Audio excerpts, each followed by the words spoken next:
नमस्कार। आजको श्रृङ्खलामा म प्रस्तोता सागर डाङ्गीको तपाईँलाई स्वागत छ। हरेक हप्ताको बुधबार राति 8:30मा प्रसारण हुँदै आइरहेको कार्यक्रममा साहित्यकार पुण्यप्रसाद प्रसाईजीद्वारा रचित कथा हजार आशाहरूभित्रका कथाहरूलाई निरन्तर रूपमा सुन्दै आएका छौँ। प्रत्येक श्रृङ्खलामा साहित्यकार पुण्यप्रसाद प्रसाईजीद्वारा रचित कथाका भागहरूलाई निरन्तर रूपमा वाचन गर्दै आइरहेको छु। योभन्दा अघिल्लो श्रृङ्खलामा भाग 8सम्म वाचन गरेर रोकेको थिएँ।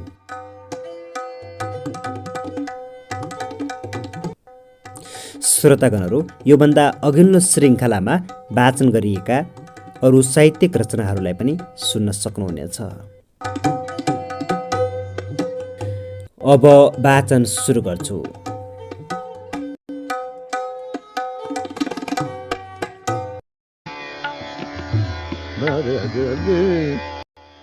मेरो एउटा सपना छ।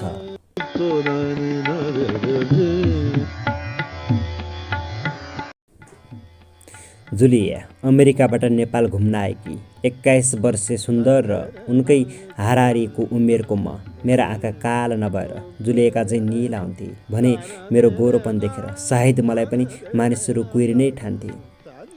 हामी जता जता घुम्यौँ, मानिसहरू मसँग अङ्ग्रेजीमै बोल्न खोजेको आधारमा भन्ने हो भने त उनीहरूले मलाई पनि विदेशी ठान्थे। घुम्दै अब हामी यो पहाडी बजार आइपुगेका थियौँ। दुवै थाकेर चुर थियौँ। बजार प्रवेश गरेका मात्र थियौँ। एउटा बोर्डले ध्यान तान्यो। टक्क अड्डिएँ, पढेँ, चञ्चलीको खाजा घर। त्यसको ठिक मुनतिर लेखिएको थियो, बाई वान गेट हाँसो फ्री। छिर्यौँ खानाले भन्दा फेरिको आकर्षणले। होटलकी मालिकिनी चञ्चली शेर्पिनी तामा रङकी 24 वर्षीय युवती थिई। अग्ली, मेरुदण्ड सिधा पारेर हिँड्थे, झनै अग्ली देखिन्थे।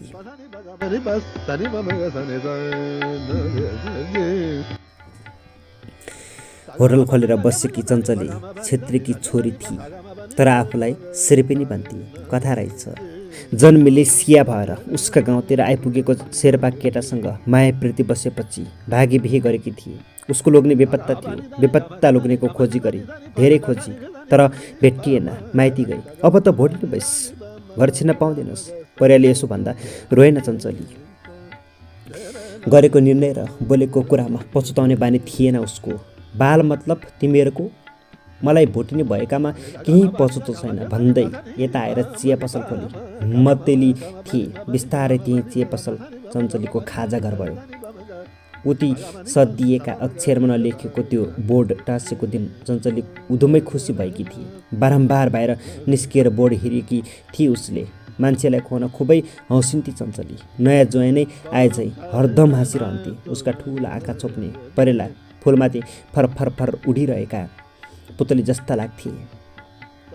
कसैले फतौरी पनि भन्थे उसलाई। बोलेको बोली गर्ने भएकोले चञ्चली फर्स्याइली थिए। एकछिन चुप लागेर बस्न नसक्ने। एकैछिन कसैले गम्भीरताको ओढ्नी ओढ्यो भने उसको टेबलमा पुगिहाल्थे। भन्थे, के हो आज सोसनले कुचुरी ढाड बढाएर के कसो झुक्राएर बसेका छौ नि? चञ्चलीले आफूलाई खास अवस्था गर्छ भन्ने जसलाई पनि लाग्थ्यो।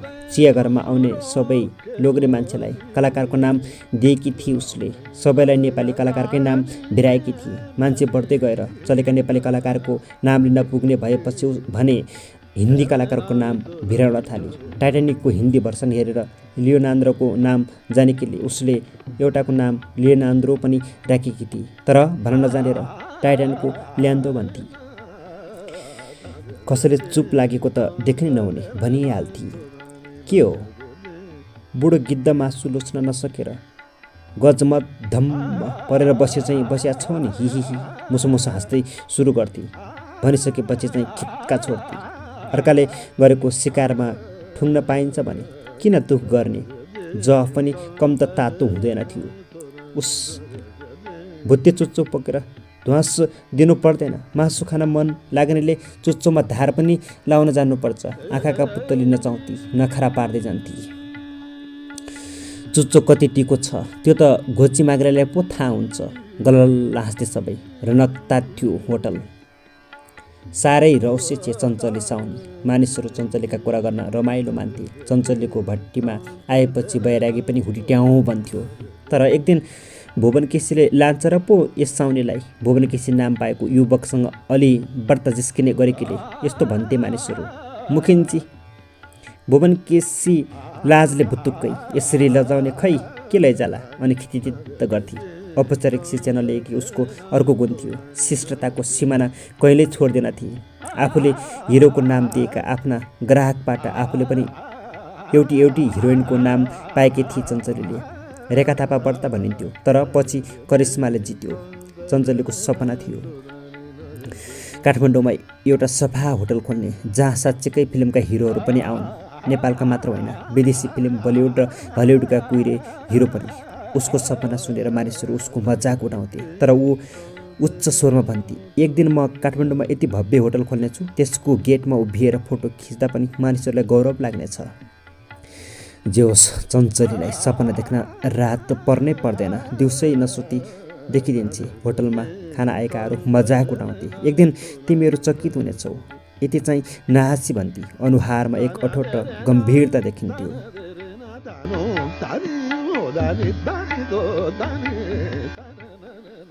एक दिन काठमाडौँबाट एक हुल केटाहरू पुगे चञ्चलीको खाजा घरमा। एउटा केटालाई उसको साथीले नेपाली सिनेमाको हिरो भनेर चिनाइदिएछ, विनोद नामको हिरो। चञ्चलीले खुब खातिरदारी गरेकी थिए रे उसको। फिल्मका कलाकारहरूप्रति खुब सम्मान थियो चञ्चलीको मनमा। मेरो होटलमा सिनेमाको हिरो आयो भने म पैसै लिन्न, यो सोच पहिलादेखिकै रहेछ र हिरोका लागि मात्र रहेछ यो सुविधा। विनोदसँग पैसा नलिने विचारमा दृढ बसेकी थिए चञ्चली। तर भोलिपल्ट उसले थाहा पाइहाली, ऊ हिरो नभएर भिलेन हो। आधा मात्र छुट दिएछ, हिरो हुन सक्ने अनुहारको भनेर छुट दिएकी रे।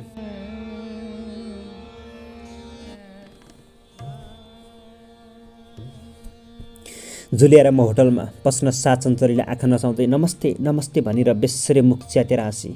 नमस्ते, जुलियाले पनि उसैको नक्कल गरिन्। Welcome welcome. चिया बनाउँदै गरेकी चञ्चली हामी दुवैलाई विदेशी ठानेर खातिरदारी गर्न अगाडि आई। What eating? हाँसी। छिटो छिटो एउटा टेबल पुछेर बस्ने ठाउँ बनाई। चिया, ए नेपाली पो हुनुहुँदो रहेछ। छक्क परी सकेसम्म मुख च्यातेर हाँसी। उसका बङ्गारा पनि निकैवटा देखिए। बस्यौँ, फेरि भनी, म त दुवैजना विदेशी भन्ठाने कि। फेरि हाँसी, उसै गरी आँखाको पुतली नचाउँदै। फरफर फरफर फरफर। जुलियालाई बडो मजा लागेछ। चञ्चले हावभाव हेरेको हेरे गरिन्। हेलो, माई नेम इज चञ्चली हो। आफूलाई ट्वाल्ल हेरिरहेकी जुलियालाई छिटो छिटो नमस्ते गरेर भनी। साउनीलाई खुब अङ्ग्रेजी बोल्ने भूत लागेछ। बुढो सुगाले के सिक्ला? कुनातिर बसेकाहरूमा एउटा बोल्यो। अरू हाँसे। मेहनत गर्यो भने ढुङ्गो घटेर ऐना बनाउन सकिन्छ। म नाते अङ्ग्रेजी के नसिकौँली? हेर्दै जाऊ। एक दिन फर्र अनि हाँसी। नमस्ते, म जुलिया। सिक्दै गरेको नेपाली प्रयोगमा ल्याइन्। टाउको घुमे चञ्चलीको। नेपाली आउँदो पो रहेछ। थोडै थोडै। के तपाईँ अङ्ग्रेजी सिनेमाको हिरोइन हो?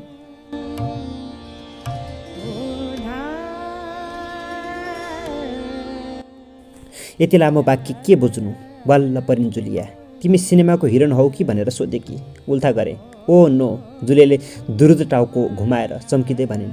चञ्चली भुडी बाउडिने गरी हाँसी। मैले पनि हाँस्नु पर्ने भयो। हाँसे मुसु मुसु। मभन्दा अग्ली छेउमा गएर नाफिए। बाफ्रे, हो त, हाँसिरहेकी थिइन् जुलिया चञ्चलीको चप्पलता हेरेर। चञ्चली जुलियासँग अङ्ग्रेजीमा कुरा गर्न थाली। माई लोग्ने इच, लोग्नेलाई के भन्छ? म तेरो टाउको घुमाएँ। मिस्टर, हस्बेन्ड होइन र? सम्झी छ। हस्बेन्ड भने पनि हुन्छ। माई मिस्टर, त्यही सजिलो लागेछ। नेम इज बिप्लक, but he is not terrorist. My name is खानको डायलगबाट सिकिन्छ क्या र? जुलिया अलि चनाखो भइन्। नाइस, गम्भीर मुखमुद्रा। अलिबेर, कता छन् तपाईँको husband? I don't know, he is बेपत्ता। मैले फेरि नहाँसी भएन। हाँसे मुसु मुसु। चिया बढ्दै गप्पिएकी लिए। चञ्चली भनेर सम्झाएँ। बिर्सेकी रहेछ। धत, मेरो शुद्धि पनि। टाउकोमा प्याट्टा हानी हाँस्दै कुदी। खितितित्त खितितित्त उम्जेर पोखिएछ।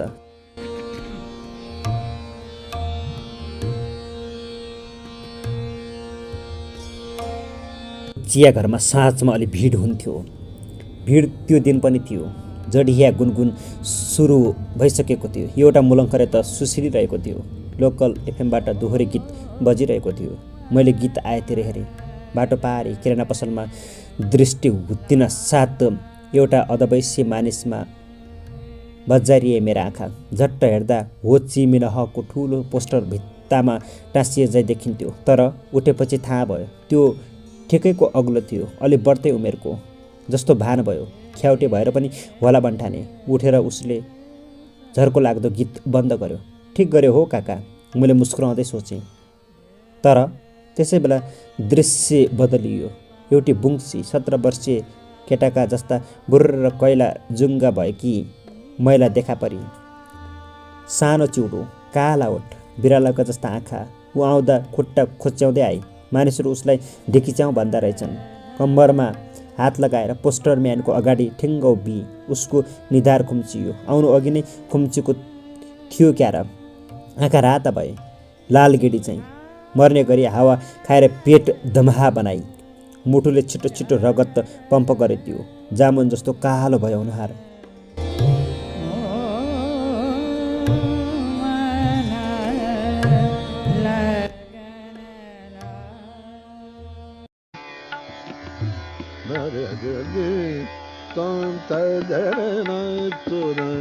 किन गीत बन्द गरेको? बेसरी झर्की। पोस्टरम्यानले चालचुल गरेन।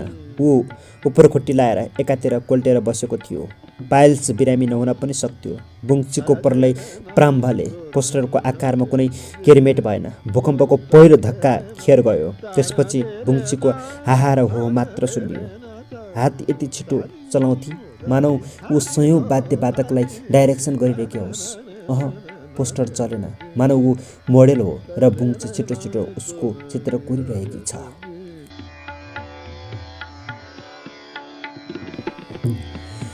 चित्र सकियो। बुङ्ची थाकिछ। गएर बुढामा फालिए झैँ थ्याच्च बसी।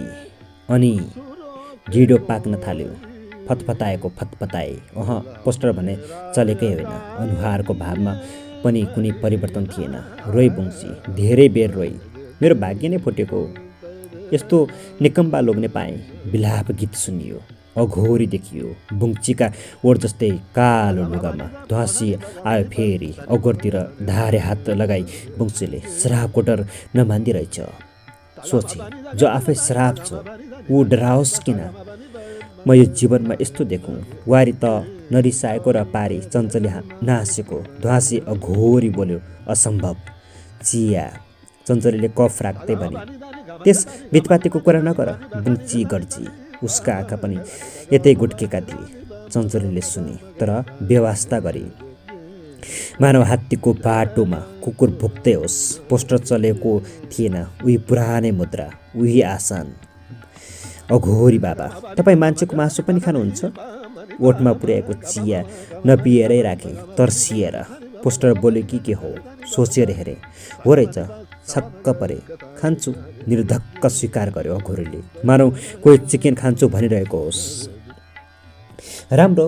पोस्टरले बुङ्चीलाई हेऱ्यो। मुस्कान हो कि जस्तो रेखा देखियो ओठमा। भाव त्यही पुरानै। चिया सेलाउला। मलाई तमासे बनेको देखेर कराई चञ्चले। लैजालाई चञ्चले। त्यो होची मिनहले एउटा जडिया आवाज आयो। छि। चञ्चले चेच्याए। फेरि भुवनकै सिरवाला। अर्कोले थप्यो। जुलेले आधा पारेकी थिइन् चिया। उनी पनि ब्ल्याक स्केचमा आँखा अड्याइरहेकी थिइन्। अघोरीमा किन छि? फेरि अर्को जडियाको स्वर थर्कियो।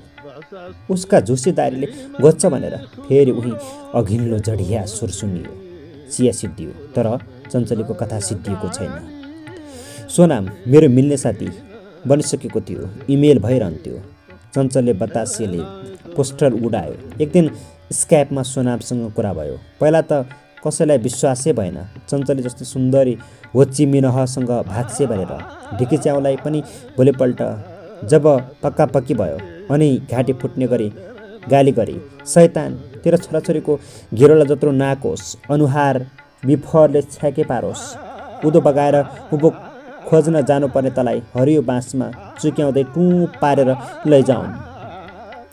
मैले चञ्चलीको बारेमा धेरै सोधेँ, खासमा उसको सफा होटल खोल्ने सपनाबारे। सबै कुरा सोनामलाई पनि कहाँ थाहा थियो र? अनि बुङ्सीलाई सोधेनौ नि?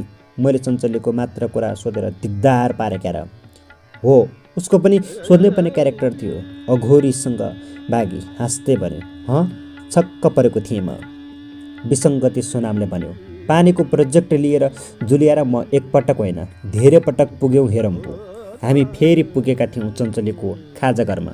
चञ्चली थिएन, उदास देखियो चञ्चलीको खाजाघर। बोर्ड खुइलेको थियो, कमसल रङको प्रयोग भएको थियो सायद।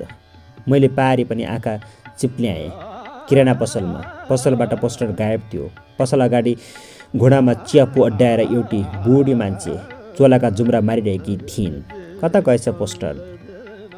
उही सोनामकै कथा दोहोरियो। आफ्नो सपना साकार पारी भन्थे। काठमाडौँमा चञ्चलीले आफ्नै सपा होटल खोली। पोस्टर सेभ भएको थियो रे। चञ्चलीको पोस्ट लागेर त्यो मरिन चेन्से त मलिडो झैँ डम्म मोटाएको छ रे। अनन्त चञ्चली एउटा लास बोकेर हिँडी।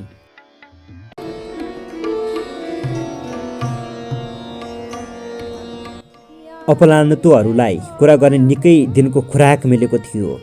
गरे पनि भुवन केसी खुब रोएको थियो रे। चञ्चलीले सबैलाई चकित पारेकी पनि थिए। लामो अन्तरालपछिको एक दिन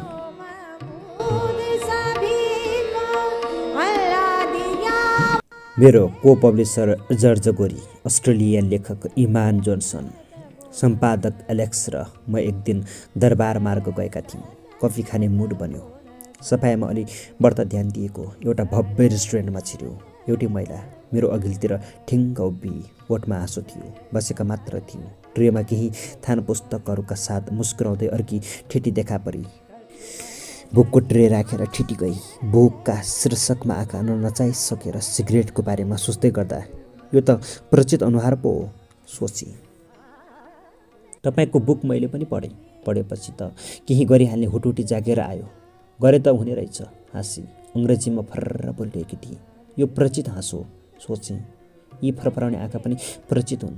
फेरि सोचेँ, तपाईँको युद्धका डोबहरू महान पुस्तक हो। हाँसेकै छे। धन्यवाद। मैले तपाईँको पुस्तक कतिलाई उपहार दिएँ भने साध्य छैन। हाँसी कि हाँसी। म चिन्न खोजे।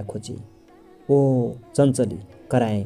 बाफ्रे, तिमी त इजरायली युवती जस्तै पो भएछौ, खाइलाग्दी। उत्तेजना थियो मेरो स्वरमा। बल्ल सम्झना भयो। खिचित फरफर पुतली बने परेला। कफी आयो। वेटरको पछि लागेर एउटा गजबको व्यक्तित्व झुल्कियो, चिने जस्तो। चिन्नु भएन? हो ची मिनहलाई।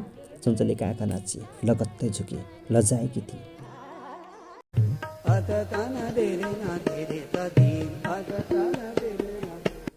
कसरी चिन्नु? हो ची मिनह माओ बनिसकेछन्। हाँसी। दारे जुङ्गबिन पोस्टरम्यानको अनुहारमा चमक आयो। ती अघिका उदास आँखा चम्किए। पोस्टर हाँस्यो। रिकन्स्ट्रक्सन गरेकी चञ्चलीले पोस्टरको हात समाती प्रेमले टाउको थोरै उसको काँधतिर झुकाई। पोस्टरले समर्थन दियो। अगाध प्रेम। शराब ठ्याक्कै लाग्ने बनाइदिन्छु भनेर फसाएको थियो निकै अघिदेखि। आफ्नै बुङ्सी स्वथनलाई मैले फटा बनाउला भनेर। पोस्टरले आफ्नो दोष दिने सुरसार गर्दै स्पष्टीकरण दियो। अघोरी हो, कसरी थाहा पाउनुभयो? पोस्टर चकित थियो। म हाँसे मात्र। दुवै रिकन्ट्रेक्टिभ भएका छन्। अघोरी कृष्णमा फर्केको छ। ढिकिच्याउले छोरी पाए। नाक अलि ठुलो छ रे। शराब उसैतिर फर्केछ। हाँस्यो पोस्टर। ऊ हाँस्न जान्ने भएकोमा म रमाएँ। जब दुई विसङ्गतिको जम्काभेट हुन्छ तब उनीहरूलाई एकअर्काको विसङ्गत अनुहार देखेर रिकन्स्ट्रक्सनको बोध हुन्छ, एलेक्सले भन्यो। के यो सफा होटल तिम्रो साकार भएको सपना हो भनेर बुझौँ? मैले विषयान्तर गरेँ। होइन, यो त मेरो सुरुवात हो। मेरो सपना त भव्य 5 स्टार होटल चाहिँ हो। खुबै चम्कियो चञ्चलीको अनुहार।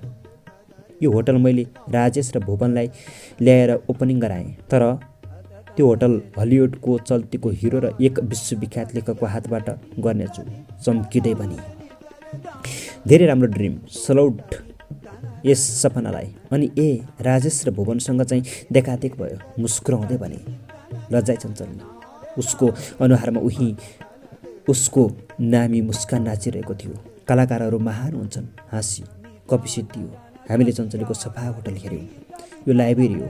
यहाँ मैले लेखकहरूलाई कफी खाँदै लेख्ने व्यवस्था पनि गरेकी छु। ठुलो हलको एकातिर एल्युमिनियमले पार्टिसन गरेका केबिन देखाउँदै भने मलाई मन पर्यो।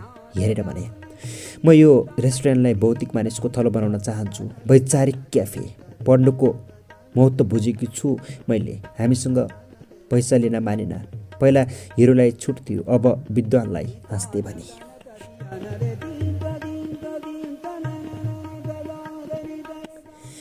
ठिक छ, अर्कोचोटि आउँदा यसको पनि बिल भुक्तान गरौँला। तर अर्को पटक म मेरा साथीलाई तिम्रो सपनाको 5 तारे होटलमा राख्नेछु। मलाई थाहा छ तिम्रो सपना ठुलो छ, तर असम्भव छैन।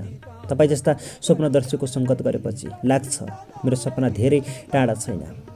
तल ओर्लेर मैले उसको रेस्टुरेन्टको बोर्ड हेरेँ, बिग डिमर्स क्याफे। पुच्छारमा थियो उही पुरानो क्याप्सन, रिकन्स्ट्रक्सन भएर बसेको, कम वान्स गेट फ्री, लाफिङ एन्ड ह्याप्पिनेस फरवेयर। घाम समाउन हिँडेको केटो। पहाडहरूको बिचमा एउटा गाउँ थियो। गाउँ शान्त थियो। यस गाउँमा सधैँ चिसो हावा चलिरहन्थ्यो। हिउँदका दिनमा त झनै मुटु काम्ने जाडो हुन्थ्यो। पहाडबाट एउटा झरना खस्थ्यो। त्यो झरना पहाडमाथिबाट उर्लेर नदी बन्थ्यो। चट्टानको बिच मोटिँदै खस्दै रोकिँदै नदी गाउँतिरै आउँथ्यो। यो नदीको पानी सफा थियो। गाउँमा आइपुग्दा त्यसको गति बढ्थ्यो। हो, यही गाउँमा एक केटा बस्थ्यो। यो केटो निकै बहादुर थियो। यस केटालाई आफ्नो गाउँको सबै कुरा मन पर्थ्यो। तर यो जाडो भने उसलाई राम्रो लाग्दैन थियो। जाडोले गाउँका बुढापाकाहरू थरथरी कामेको देखेर उसलाई खुबै पिर लाग्थ्यो।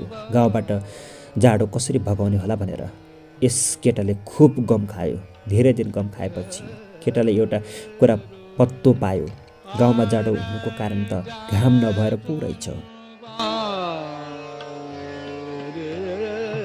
यो घामलाई समाएर मेरो गाउँमा ल्याउन पाए त जाडो सदाका लागि भाग्ने रहेछ।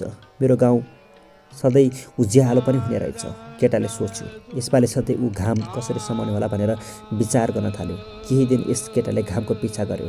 अनि के कुरा थाहा पायो भने घाम पूर्वतिरको डाँडाबाट निस्केर पश्चिमको डाँडामा गएर अस्ताउँदो रहेछ। डाँडामाथि एकछिन बिसाएर आकाशतिर जाने घामलाई समाउन केही मुस्किल छैन भन्ने लाग्यो केटालाई। केटाले डाँडामा चढेर घाम समाउने विचार गर्यो। अनि केटो घाम समाएर ल्याउने विचारले हरेक दिन घाम निस्कने डाँडामा गएर चढ्न थाल्यो। निकै दिन मेहनत गरेपछि केटो बल्ल बल्ल डाँडाको आधा हुँदी पुग्न थाल्यो। कामकाज छोडेर सधैँ पहाड चढेको देखेर केटाका बाबुले उसलाई गाली गरे। हप्कीदप्की गरेर डाँडा नचढ्न भने। तर केटालाई जाडो भगाउन जसरी पनि आफ्नो गाउँमा घाम ल्याउनु थियो। घामको उज्यालो ल्याउनु थियो। केटो बाबुका लागि छलेर पहाड चढ्न थाल्यो। उसका बाबुले फेरि देखे। भेडा हेर्न छोडेर फेरि पनि डाँडा चढेछ भने ठिक हुँदैन। यसपालि चाहिँ केटालाई उसका बाबुले बेसरी थर्काए। बाबुले थर्काए पनि केटाले पहाड चढ्ने विचार त्यागेन। उसले बिहान सबेरै पहाड चढ्ने विचार गर्यो। तर फेरि केटालाई अर्को समस्या आयो। केटो बिहान सबेरै उठ्नै सकेन। केटो पिर मानेर बसेको बेला एउटा ठुलो भाले उसको अगाडि आयो। गाउँकै बिउ भाले थियो यो। के भयो ए माइला, किन गालामा हात लगाएर बसेको?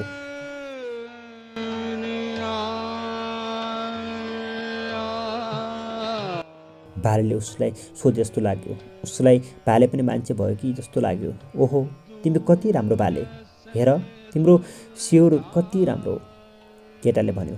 केटाको कुराले भाले खुसी भयो। सोध्यो, भन म तिमीलाई के सहयोग गरौँ? भाले त फेरि पो बोल्यो। केटो छक्क परेको परे। केटाले भन्यो, म मेरो गाउँमा उज्यालो ल्याउन चाहन्छु। म मेरो गाउँबाट जाडो भगाउन चाहन्छु। म त्यो पहाडमा चढेर घाम समाएर मेरो गाउँमा ल्याउन चाहन्छु। यो धेरै राम्रो विचार हो। यो गाउँमा घामको निकै खाँचो छ, न्यानो र उज्यालोका लागि। भन म तिमीलाई के सहयोग गरौँ? भालेले गम्भीर हुँदै भन्यो। बिहानै म त्यो डाँडोमा चढ्न जान्थेँ, तर मेरो बाबाले मनाइ गरे। अब म मेरो बाबा उठ्नुभन्दा पहिला गएर त्यो पहाड चढ्ने कोसिस गर्छु, त्यसैले तिमीले मलाई बिहानै उठाइदिनु पर्यो।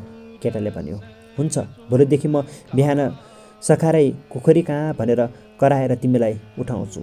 केटो खुसी भयो। प्रत्येक दिन भाले बाँच्न थाल्यो र भालेको डाक आवाज सुन्न साथ केटो उठेर पहाड चढ्न थाल्यो।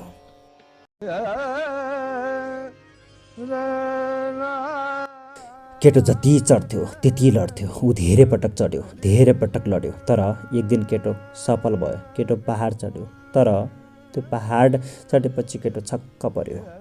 ऊ चढेको यो पहाड त सानो पो रहेछ। घाम त त्योभन्दा परको अर्को पहाडको टुप्पोबाट पो झुल्किँदो रहेछ। तर केटो निराश भएन। उसलाई जसरी पनि आफ्नो गाउँमा घाम ल्याउनु थियो। त्यसैले केटाले त्यो ठुलो पहाड चढेर घाम समाउने विचार गर्यो। उसले मनमनै विचार गर्यो, एक दिन म यो मेरो गाउँमा जसरी पनि यो घामको उज्यालो ल्याउने छु।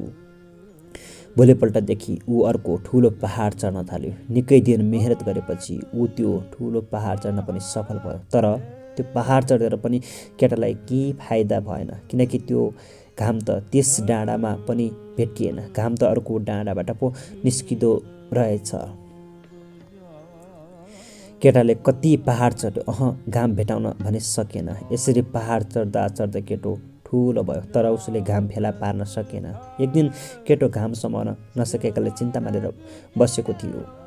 घाम अस्ताउने पश्चिमको डाँडा पारीबाट एउटा गोरो मानिस आयो। तिमी किन चिन्ता मानेर बसेको? त्यो गोरेले सोध्यो।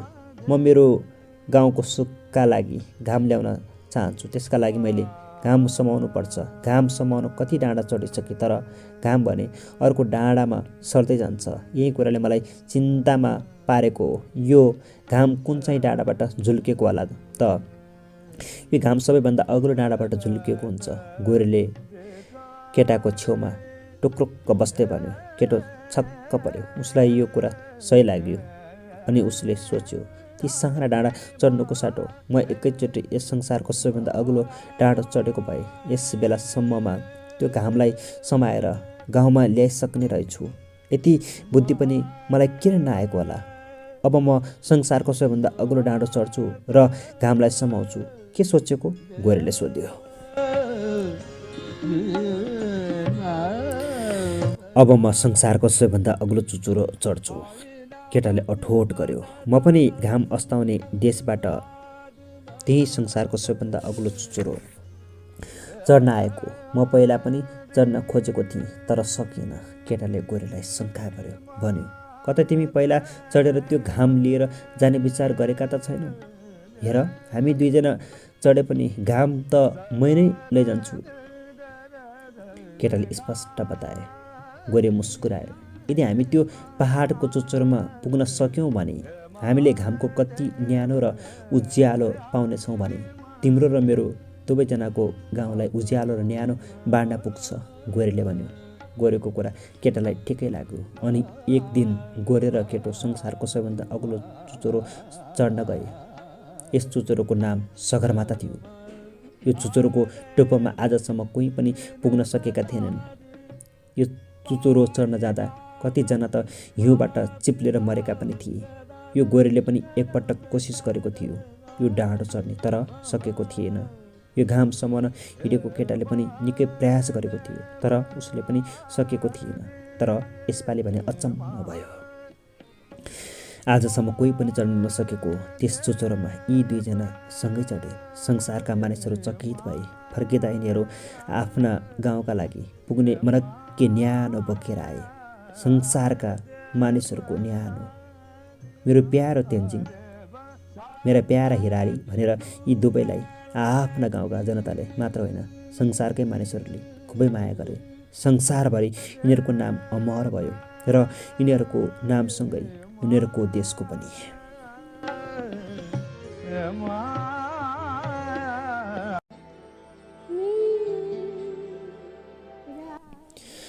सम्बन्ध विच्छेद।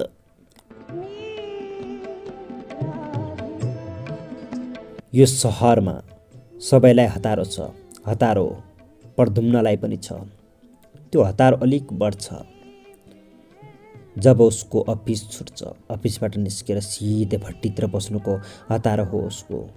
ऊ भट्टीमा त्यस बेलासम्म पसेर पिउँछ जबसम्म भट्टीवाली अब होटल बन्द गर्नु पर्यो। प्रद्युम्न सर भन्दिएन। भट्टीवालीले पहिलोपटक भन्दैमा ऊ उठेर हिँडिहाल्ने त कहाँ हो र। भट्टीवालीले निस्कनका लागि बिन्तीको लहर चलाएपछि मात्र सधैँ आउने ग्राहक भएकाले भट्टीवाली प्रद्युम्नसँग रिसाइहाल्न पनि सक्दिन। तर उसको यस्तो चाल देखेर उसलाई रिस चाहिँ मनग्गे नै उठेको हुन्छ। प्रद्युम्न एक सम्पन्न मानिस हो।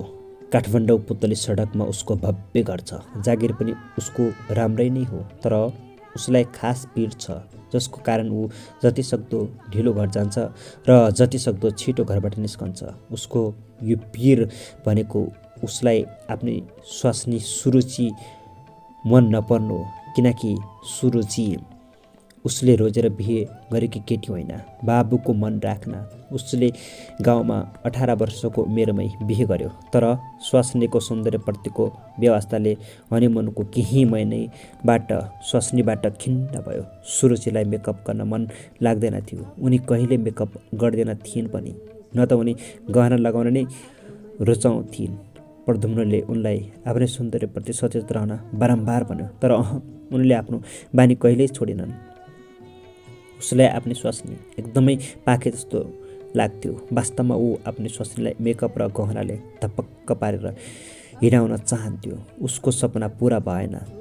परिणाम जति नै प्रयास गर्दा पनि उसले आफ्नै स्वास्नीलाई प्रेम गर्नै सकेन। एक दिन प्रद्युम्न भट्टीतिर छिर्नै लागेको थियो। आफ्नै अफिसको साथी विशालसँग उसको जम्का भेट भयो।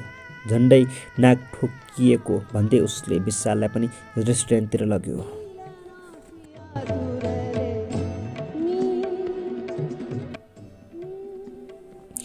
त किन यसरी असीमित रक्सी खान्छस् यार?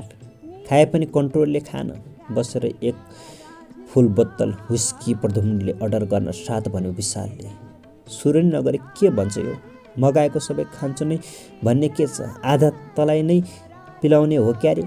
अनि हाँस्यो। मलाई तेरो बारेमा थाहा छैन जस्तो नगर। तेरो एक एक कुराको खबर लिने गरेको छु। यो कुरा त बुझ्दैनस् यार। तैँले पो आफूले रोजेको केटी, प्रेम परेकी केटी बिहे गरिस्। मैले त बाउले रोजेकी केटी बिहे गर्नु परेको छ। मेरो ठाउँमा त भएको भए तैँले बुझ्ने थिइस् म किन यति विघ्न रक्सी खान्छु भनेर। म त तेरो मिल्ने साथी हुँ। मलाई भन्न त तेरो पीर के हो? मैले सक्ने रहेछु भने सहयोग पनि गरिहाल्छु। प्रद्युम्नले आफूतिर उडाएको चुरोटको धुवाँ हातले हप्किएर अन्त सार्ने असफल प्रयास गर्दै भन्यो। प्रद्युम्नले केही छिन घोरिएर विशाललाई हेऱ्यो। उसले के सोच्यो कुन्नी? आफ्नो कुरा विशाललाई भन्ने नै विचार लियो। भन्यो, हेर विशाल, सानैमा गाउँमा कसैलाई बाचा दिएका कारण बाबुको मन राख्नका लागि मात्र मैले सुरुचिसँग विवाह गरेको हुँ। ऊ मलाई न त राम्री लाग्छ, न त मैले उसलाई प्रेम नै गर्न सकेँ। मेरो यसपालि छोरी एसएलसी दिने र छोरो पनि ठुलै भइसके, तथापि मैले उसलाई प्रेम गर्न सकिनँ। नहुनु बिहे भइ त सक्यो। अब उसलाई प्रेम गर्छु भन्ने ठानेर हृदयमा प्रेम उत्पन्न गर्ने कोसिस पनि गरेँ, तर यो कहिल्यै सम्भव भएन। त्यसकारण म उसँग छुटपत्र गरेर अर्को विवाह गर्न चाहन्छु। सुरुचिसँग म कदापि खुसी हुन सक्दिनँ। यतिका वर्ष घिच्रिँदै चलेको यस सम्बन्धलाई अब चाहिँ म बोकेर अझ बढी हिँड्न चाहन्न। जब म घरमा हुन्छु तब एक प्रकारको उदासीमा रहन्छु। वास्तवमा उसलाई देख्नसाथ मलाई तनाव सुरु हुन्छ। त्यसैले म जति सक्दो ढिलो घर जान्छु र बिहान जति सक्दो छिटो निस्कन्छु। फेरि सम्बन्ध विच्छेद गर्न अप्ठ्यारो पनि केही छैन, किनकि छोराछोरी पनि ठुला भइसके। वेटरले एक बोतल भोड्का, 2 गिलास चिकन चिल्ली र सलाद ल्यायो। विशाल केही छिन घोरियो। हन किन त नबोलेको? सोध्यो प्रद्युम्नले। म सोच्दैछु। प्रद्युम्नलाई हेरेर छोटो जवाफ दियो विशालले। त मेरो एकदम मिल्ने साथी होस्, त्यसैले सोचेर मलाई सही सल्लाह दिए। जीवनमा सबैभन्दा पहिला आफू अनि मात्र अर्को। यसको मतलब त सुरुचिसँग छुटपत्र गरेर मलाई अर्को विवाह गर्ने सल्लाह दिन्छस्? खुसीले चम्किँदै भन्यो प्रद्युम्नले। जीवन कष्टकर बनाइराख्नुभन्दा त यो नै उत्तम उपाय हो नि दुवैका लागि। एउटै घरमा प्रेमविहीन भएर जीवन जिउन कति गाह्रो हुँदो हो सुरुचि भाउजूलाई पनि। उहाँले पनि त अर्को केटालाई पाइहाल्नुहुन्छ, विशालले तर्क दियो। यार त मेरो सच्चा साथी होस्, खुसीले हाँस्दै भन्यो प्रद्युम्नले। आजसम्म म उसँग डिभोर्सको कुरा गर्न नसकेर एकदमै पीडामा थिएँ। कसरी भनौँ, उसलाई हिम्मतै आएको थिएन। ऊ कति कर्तव्यपरायण र जिम्मेवारी छे भने कहिल्यै कुनै गुनासो गर्ने अवस्था नै आउन दिन्न। म उसको कर्तव्यको बोझले किच्चिएको थिएँ, तर आज म भन्ने छु। दुवै पिउन थाले। त साँच्चै अर्को विवाह गर्छस् त, सोध्यो विशालले। गर्छु यार, आफूले कहिले प्रेम गर्न नसकेकी आइमासँग यतिका वर्ष बिताएँ। अब चाहन्छु एउटी केटी रोजेर बिहे गरौँ, तर मलाई डर छ सुरुचिले डिभोर्स दिन मान्छे कि मान्दिन। मलाई त लाग्छ सुरुचि भाउजूले मान्नुहुन्छ। के आधारमा त यसो भन्छस्, चम्किँदै भन्यो प्रद्युम्नले। त पो भाउजूलाई प्रेम गर्दिनस्, तर भाउजू तँलाई प्रेम गर्नुहुन्छ नि। मलाई विश्वास छ तेरो खुसीका लागि सुरुचि भाउजूले जे पनि गर्नुहुन्छ। त खुसी हुन्छस् भने मर्न पनि तयार हुनु होला। के उल्टो कुरा गरेको? त्यसो भए त उसले झन् डिभोर्स दिनै नमान्ने नि, प्रद्युम्नले निराश हुँदै भन्यो। होइन, त चाहिँ उल्टो बुझिरहेको छस्। तेरो खुसीभन्दा पर केही नसोच्ने भएकाले चाहिँ त खुसी हुन्छस् भने जस्तोसुकै बलिदान गर्न पनि तयार हुनु होला। त्यति धेरै त के होला र। तर एउटा कुरा चाहिँ के हो भने उसले आजसम्म मेरो इच्छा विपरीत त केही गरेको मलाई थाहा छैन।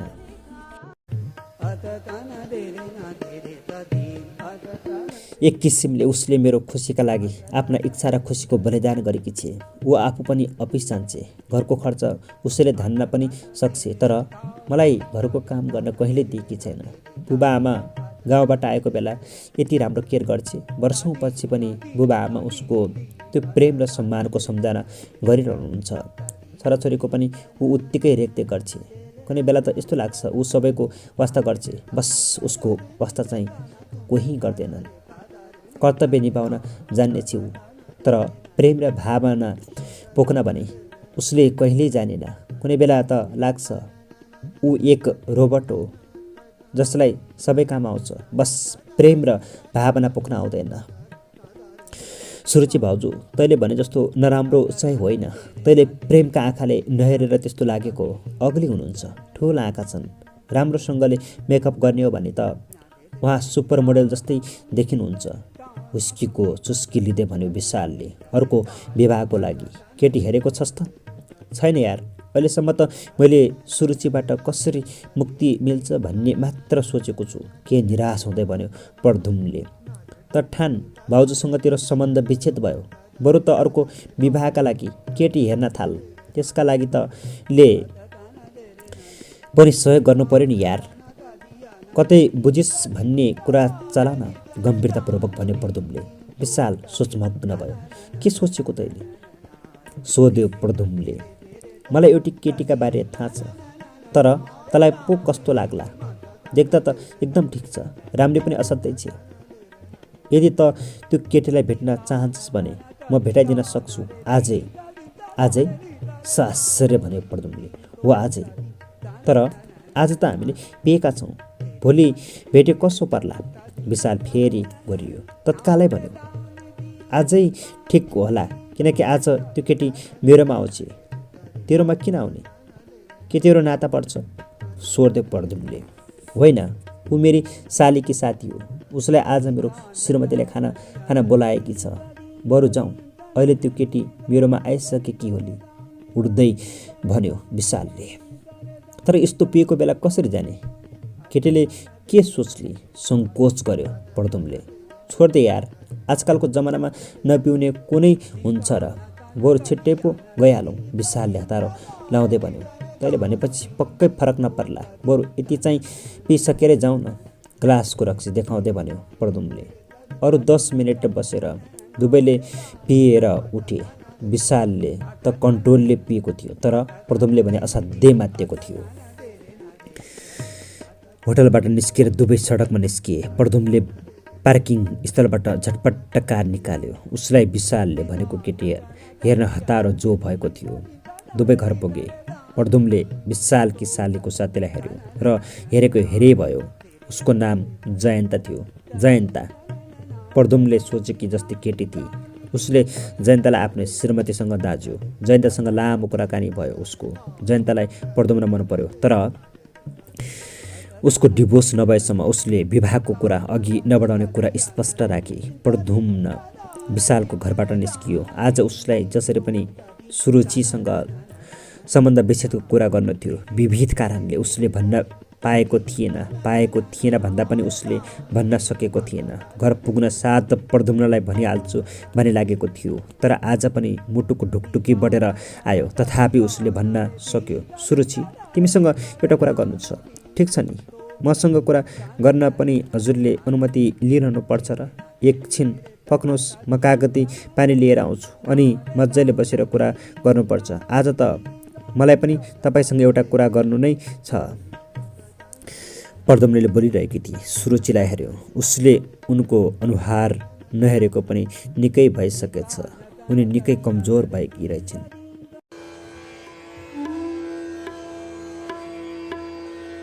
अनुहारको रङ पनि फङ्ग उडेछ। उनको आँखा वरिपरि कालो बढेको थियो। सुरुचिलाई उसले बिरामी जस्तो पो देख्यो। सुरुचि किचनमा गइन् र एक ग्लास कागती पानी लिएर आइन्। प्रदुमले पानी पियो।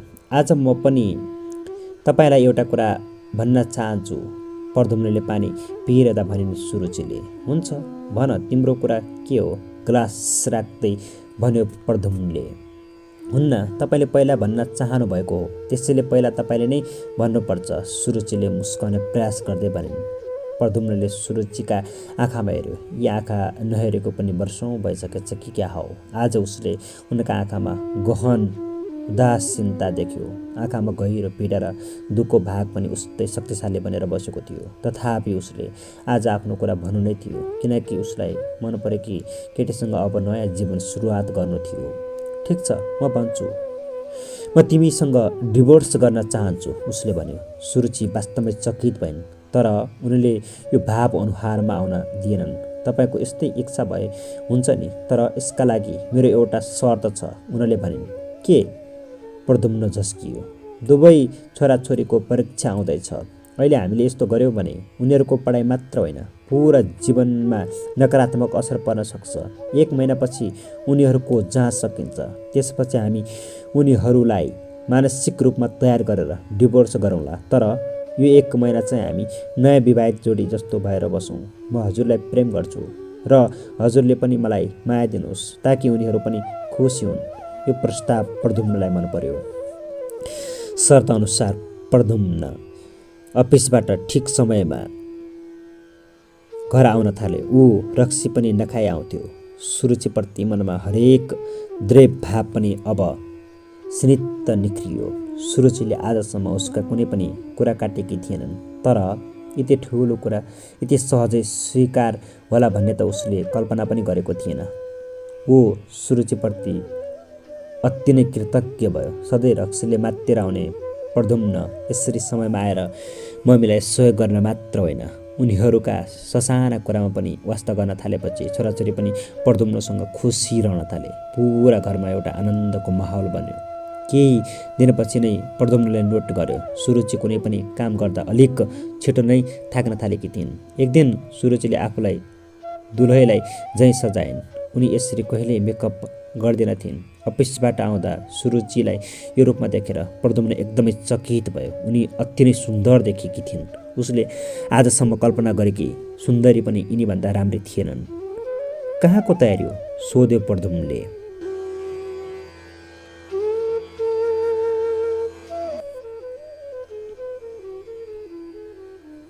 तपाईँलाई यसरी सजिएको मनपर्छ भन्नुभएको होइन? उनले मुस्कुराउँदै भनिन्। नखरा पार्दै भित्र पसिन् र उसका लागि कफी र खाजा ल्याइन्। प्रदुम्नले कफी पिउँदै सुरुचिलाई हेऱ्यो। वास्तवमा ऊ एकदमै झुट थियो। सुरुचि उसले सोचे जस्तै नराम्री थिएनन्। उनी त एक अति सुन्दर महिला थिइन्। आज किन उनलाई हेरिरहन मन लाग्यो। उसलाई हेरिरहनु मात्र हुन्छ कि आफ्नो प्यारीलाई कतै घुमाउन पनि लग्नुहुन्छ? प्रदुम्नले कफी पिइसकेपछि मुस्कुराउँदै भनिन् सुरुचिले। अवश्य, कहाँ जाने मन छ तिम्रो? चम्किँदै भन्यो प्रदुम्नले। तपाईँ जहाँ लग्नुहुन्छ। उनीहरू निस्किए।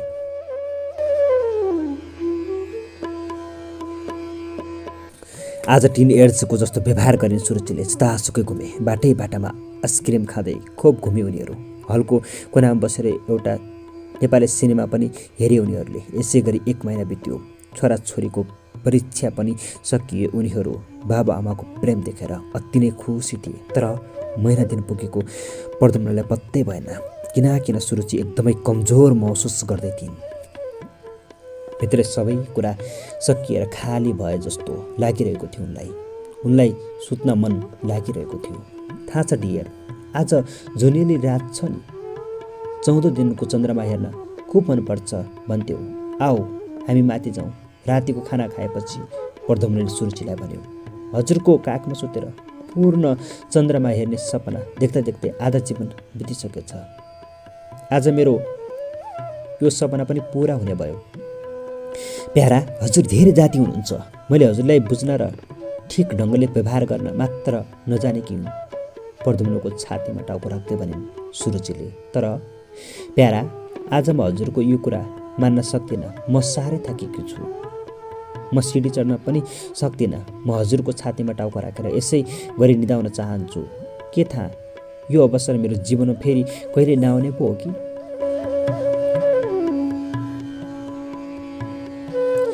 ठिक छ, यसै गरी बस्ने, तर छतमा मुनि हेर्दै भन्दै प्रद्युम्नले सुरुचिलाई बोक्यो। उनी कुनै बच्चीभन्दा पनि हलुका भएकी थिइन्। हन, कुनै भार छैन।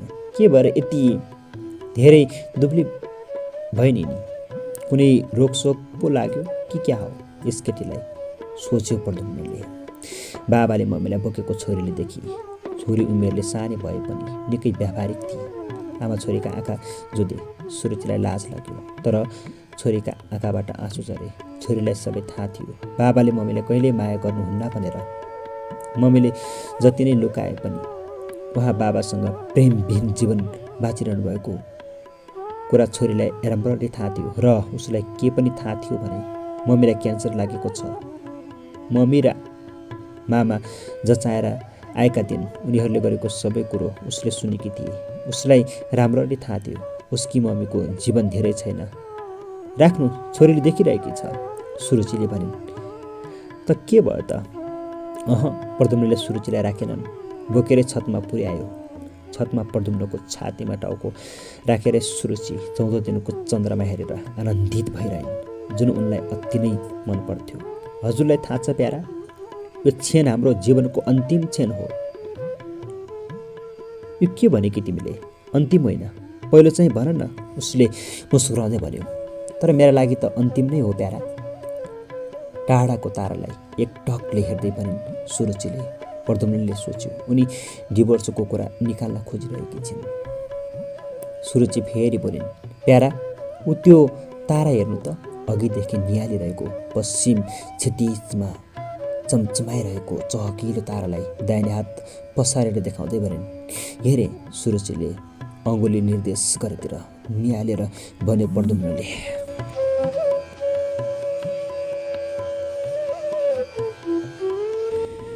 म मरेपछि हजुर कहिलेकाहीँ यो छतमा आएर हो त्यही ताराको छेउमा हेर्नु है। म त्यही ताराको छेउमा अर्को तारा भनेर बस्छु र सधैँ हजुरलाई हेरिरहन्छु। किन तिमी यसरी बहेकी कि छौ सुरी? उसले प्यारी भन्ने लागेको थियो, तर आफूलाई रोक्यो। भर्खर बिहे गरेको बेला भन्ने गरेको सुरी भन्यो। मलाई हजुरले प्यारी भनेको भन्दा सुरी भनेको औधी मनपर्छ। यस्तो लाग्छ मधुर गीत सुनिरहेकी छु। यति सुन्नका लागि म कति तडपेकी थिएँ, यो हजुरले कल्पना पनि गर्न सक्नुहुन्न। सुहाग रातको दिनमै हजुरले पहिलोपटक मलाई मेरी सुरी, म तिमीलाई बेहद माया गर्छु भन्नुभएको थियो। तर चाँडै हजुरले यो भन्न बन्द गर्नुभयो। म हजुरलाई राम्रै नै लागिनँ प्यारा। अब म यस्तै नै जन्मेँ त मेरो के दोष? तर मैले हजुरको मुखबाट फेरि यो शब्द सुन्नका लागि पुरा जीवन लगाएँ, तर मैले सकिनँ। मलाई लागेको थियो म हजुरको मुखबाट फेरि यो शब्द सुन्नै नपाई मर्छु, तर होइन रहेछ। मैले आज जीवनको अन्तिम घडीमा फेरि यो शब्द सुन्न पाएँ। मेरो हृदय धन्य भयो। मेरो हजुर, त्यो तारा चिन्नुहोस् है, म त्यसैको छेउमा बस्छु। अनि मेरा छोराछोरीलाई पनि त्यो तारा चिनाइदिनु। जब उनीहरूलाई मेरो न्यास्रो लाग्छ तब उनीहरूले पनि आकाशमा मलाई हेरेर न्यास्रो मेट्छन्। सुरुचिले आँखा बन्द गरिन्। सुरी, निन्द्रा लागेको भए हिँड, तल सुत्न जाउँ, प्रद्युम्नले भन्यो। प्यारा, आज म कहाँ सुत्न सक्छु? आज त हजुर र मेरो डिभोर्स हुने दिन। म सुतेँ भने त फेरि कहिल्यै उठ्ने छैन। के हजुरले बिर्सनु भयो? आज 1 महिना भइसक्यो हजुर र मैले गरेको सम्झौताको। आज त अन्तिम दिन पो हो त। अब हजुरको जीवनबाट म सदाका लागि जाँदैछु। त्यसकारण यो एक पल म हजुरको प्रेमको आनन्द उठाउन चाहन्छु। सुतेर म यति मूल्यवान समय कहाँ खेर फाल्न सक्छु? खै, म त तिम्रा कुरा केही पनि बुझिरहेको छैन। कि तिमी आफ्नो विचार बदल्ने सुरमा छेउ? कतै तिम्रो डिभोर्स नदिने विचार त होइन? एकदमै होइन प्यारा। अब 12 बजेसम्म त हजुर मेरो हो नि। हजुरले मलाई प्रेम गर्ने अधिकार दिनुभएको छ नि। प्रद्युम्नले ठुलो सास फेर्यो। घडी हेर्नु त कति बज्यो? 11 बज्यो। प्रद्युम्नले नाडी आँखाको नजिक लगेर घडी हेर्दै भन्यो, ओहो, हाम्रो डिभोर्सको बेला पनि आउन लागेछ। प्यारा, अब अन्तिम पटक मलाई बोकेर यो छतमा घुमाउनु न। म अन्तिम पटक हजुरको अँगालोमा बेरिएर यस चराचर जगतलाई हेर्न चाहन्छु। यो चाँदनी रातको आनन्द पान गर्न चाहन्छु। मलाई हजुरको अँगालोमा असीम आनन्द महसुस हुन्छ। अब हामीसँग धेरै समय बाँकी छैन प्यारा। मलाई झट्ट अँगालोमा लिइहाल्नुहोस् न। सुरुचिको यो पागलपनले कता कता प्रद्युम्नलाई झर्को लाग्न थालेको थियो। कि अघि जुन स्वस्फूर्त रूपमा ऊ सबै काम गरिरहेको थियो, अब उसलाई बोझ लाग्न थालेको थियो। उसले झर्को मान्दै उठाए सुरुचिलाई।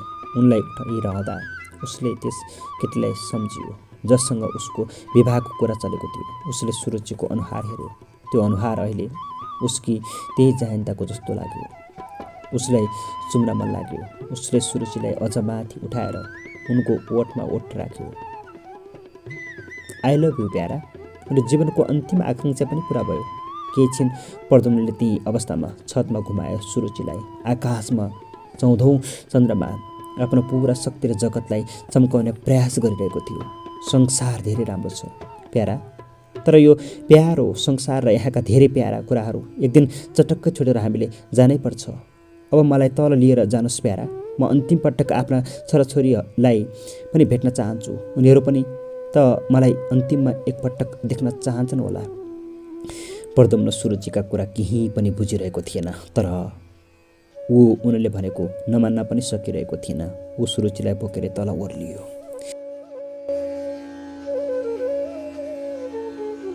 प्यारा, हजुरलाई मेरा कुरा बहकिएका र शिरपुच्छर नमिलिएका जस्ता लागिरहेका होलान्।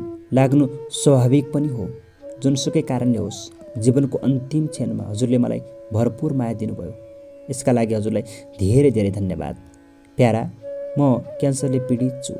मेरो पेन्क्रियाजमा क्यान्सर भएको मलाई 1 वर्ष अघि थाहा भयो र त्यो उपचार हुन नसक्ने स्टेजमा पुगेको कुरा मलाई 1 महिना अगाडि मात्र डाक्टरले बताएका थिए। त्यो जुन दिन हजुरले मसँग डिभोर्स माग्नु भएको थियो, त्यही दिन मलाई डाक्टरले अब तपाईँको जीवन 1 महिना मात्र बाँकी छ, आफूलाई मन लागेको गर्नुहोस् भनेका थिए। सायद उनीहरूले बताउँदैन पनि थिए होला। यदि मलाई जे भए पनि स्पष्ट बताउनुहोस् भनेर कर नगरेकी भए। उनीहरूले मलाई एक बहादुर नारी ठानेका थिए। हो, त्यही साँझ हजुरले मसँग डिभोर्स माग्नु भएको थियो, जुन दिन डाक्टरले मेरो मृत्युको घोषणा गरेका थिए। ल हेर्नुहोस् त, म कति स्वार्थी छु। यसैलाई मैले अवसरमा बदले, हजुरलाई प्रेम गर्न बाध्य बनाएँ। मेरो एउटै जब त भनेको हजुरको प्रेम पाउनु थियो। आज म हजुरको काखमा मर्दैछु।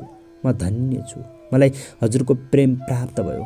जुन बेला म हजुरको प्रेम कसरी पाउने भनेर सोचिरहेकी हुन्थेँ, हजुर यससँग कसरी डिभोर्स लिने भनेर सोचिरहनु भएको हुन्थ्यो। हामी दुवैको इच्छा पुर्याइदिए ईश्वरले। प्यारा, म मरेर पनि हजुरलाई हेरिरहेकी हुन्छु। हजुर आफूलाई इच्छा लागेको गर्नुहोस्, मन परेकी केटीसँग विवाह पनि गर्नुहोस्। म सधैँ हजुरलाई खुसी देख्न चाहन्छु, तर कहिलेकाहीँ छतमा गएर त्यो अघि मैले देखाएको ताराको छेउमा हेर्नुहोला, म त्यहाँबाट हजुरलाई निहालिरहेकी हुन्छु, किनभने म हजुरलाई प्रेम गर्छु, बेहद माया गर्छु। म हजुरलाई। सुरुचिका आँखाबाट आँसु झरे। प्रद्युम्नका हात लुला हुँदै गइरहेका थिए। उसलाई सुरुचिको भार थेक्न हम्य परिरहेको थियो। यो अप्रत्याशित कुराले उसको सोच्ने क्षमता नै समाप्त पारेको थियो। प्यारा, मलाई यहीँ राख्नुहोस्, अब भित्र होइन, मेरो बाहिर जाने बेला भइसकेको छ। प्रद्युम्नले अहिले पनि सुरुचिका केही कुरा बुझेन। उनले भनेकै गर्यो। उसले सुरुचिलाई बिस्तारै सिटिङ रुमको बिचमा सुतायो। मम्मी, के भयो? च्यार गरिरहेकी छोरी दौडेर आई।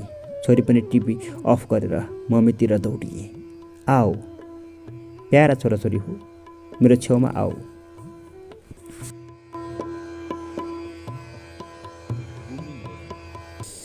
तिमीहरूलाई मैले आजसम्म लुकाएकी थिएँ, तर अब यो नलुक्ने भयो। आज मेरो जीवनको अन्तिम दिन हो। अब म टाढा जाँदैछु, तर त्यति टाढा पनि होइन कि तिमीहरूले देख्न सक्छौ। कुनै दिन मेरो याद आयो भने तिमीहरूले बाबालाई सोध्नु, म आकाशमा कहाँनिर तारा भनेर बसेकी हुन्छु भनेर। उहाँलाई मैले देखाइदिएकी छु म बस्ने ठाउँ। र एउटा कुरा सधैँ याद गर्नु, तिमीहरूले बाबालाई सधैँ माया गर्नु। जिन्दगी लामो छ, तिमीहरूको बाबालाई पनि एकजना जीवनसाथीको आवश्यकता पर्छ। यदि उहाँले विवाह गर्न चाहना देखाउनु भयो भने तिमीहरूले कहिले आपत्ति नगर्नु। तिमीहरू सबैको भलो होस्। मेरो प्यारा, आउनुहोस् र मेरो टाउको आफ्नो काखमा राख्नुहोस्। म हजुरको न्यानो काखमा प्राण त्याग्न चाहन्छु। मेरा प्यारा बच्चाहरू, आओ, तिमीहरू मेरो एउटा हात समाओ। म तिमीहरूलाई धेरै माया गर्छु। अहिले भने प्रद्युम्नको आँखामा पनि आँसु देखियो। दुवै छोराछोरी पनि रुन थाले। छोरी त सबै कुरा बुझेकीले आवाज निकालेर रुन थाली, तर छोरा कुरा के हो नबुझेर रणभुल्लमा थियो। उसका आँखाबाट आँसु भने एकतमासले झरिरहेका थिए। प्रद्युम्नले बसेर सुरुचिको टाउको काखमा लियो। दुवै छोराछोरीले उनका हात समाए। सुरुचिले मुस्कुराउँदै आँखा बन्द गरिन्। दुवै छोराछोरी आवाज निकालेर रुन थाले। सुरुचि मरिरहेकी थिइन्, तर प्रद्युम्न चिसा आँखाले टोलाएर सोच्दै थियो आफ्नो हुनेवाला श्रीमतीको बारेमा। ऊ जयन्तसँग सुरुचि मरेको 1 वर्ष नपुगी विवाह गर्ने कि नगर्ने भनेर सोचिरहेको थियो।